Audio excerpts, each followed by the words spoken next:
Cubs faithful, buckle up because the winds of Wrigleyville are swirling with stories that'll make your heart race faster than a Rizzo sprint to first base.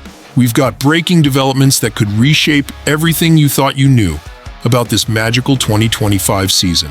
Picture this, a rookie phenom throwing absolute fire that's got our division rivals scrambling.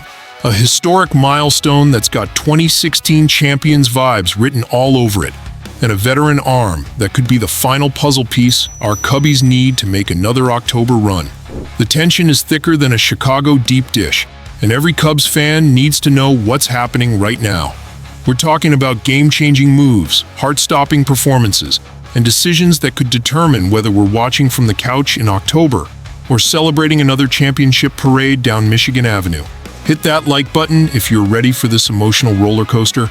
Drop a comment about what scares you most about our division rivals, and make sure you're subscribed because Cubs news is moving faster than a Javi Baez tag at second base. The NL Central race is heating up like a summer day at Wrigley, and what I'm about to tell you will have you questioning everything about how this season unfolds. But first, let me tell you about a rookie who just threw a no-hitter that's got Cubs management losing sleep. Cubs faithful, meet your newest nightmare, Jacob Mishowski. This kid just walked into the big leagues and threw a no-hitter in his debut against the Cardinals like he was playing catch in his backyard. We're talking about a 22-year-old Milwaukee Brewers rookie who throws 102 mph fastballs like he's flipping a light switch, and suddenly, every Cubs fan should be very, very concerned about what's brewing up north. Picture this horror story. 5 innings, 0 hits, 5 strikeouts, and 13 swings and misses against our division rivals. The Cardinals looked like little leaguers trying to catch lightning in a bottle. This kid Mishowski didn't just pitch well. He dominated like Greg Maddux in his prime, except with a fastball that touches 102 mph and secondary pitches that make veteran hitters look foolish. The scariest part? He got hurt during the game, twisted his ankle, and Cubs fans everywhere probably said a little prayer. But Friday morning reports confirmed our worst fears. It was just a cramp. Good, was how the Miz described his condition. Cramp, just twisted my ankle. I'm fine. Nothing extraordinary. Nothing extraordinary? Kid, you just no-hit a major league team in your first start. Before getting called up, this future Cubs killer was destroying EEA Nashville with a 2.13 ERA and 80 strikeouts in just 63 innings. We're watching the birth of a monster, Cubs faithful, and he's wearing Milwaukee blue. While our young starters are fighting just to stay in the rotation, the Brewers just discovered their secret weapon, who could haunt Wrigleyville for years to come. But don't panic just yet, because what happened this week at Wrigley will remind you why Cubs magic is still very much alive. Hold on to your W flags, Cubs faithful, because history just repeated itself in the most beautiful way possible. Ian Happ delivered a walk-off single in the 10th inning that didn't just beat the Pirates.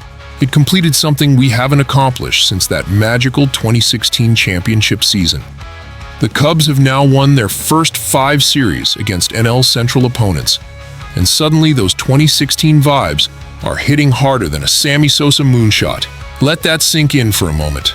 The last time the Cubs started 5-0 in divisional series play, we were hanging championship banners and crying tears of joy as the curse finally died. This isn't just a hot start. This is championship-level domination against the teams that matter most. At 44-28, we're sitting pretty with a 5.5-game lead over those same Brewers who think their rookie sensation is going to intimidate us. The magic isn't just in one player or one moment. It's in how this team wins games. When the bats go quiet, the pitching staff keeps us alive. When Shota Imanaga went down on May 4th, guys like Jamison Tylon, Matthew Boyd, and Cade Horton stepped up like true Cubs warriors.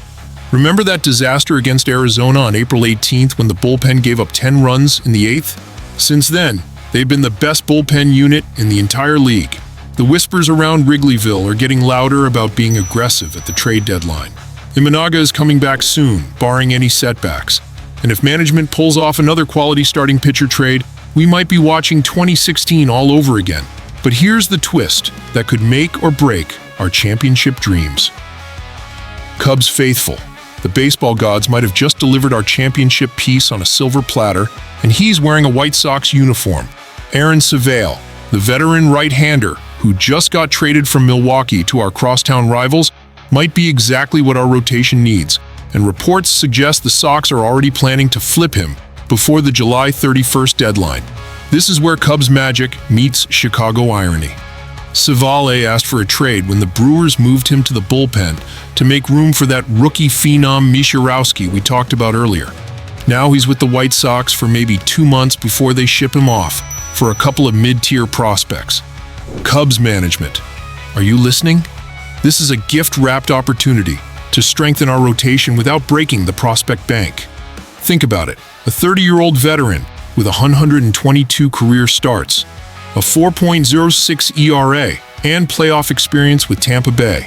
He's not flashy, but he's exactly the kind of reliable arm that championship teams need when October pressure starts building.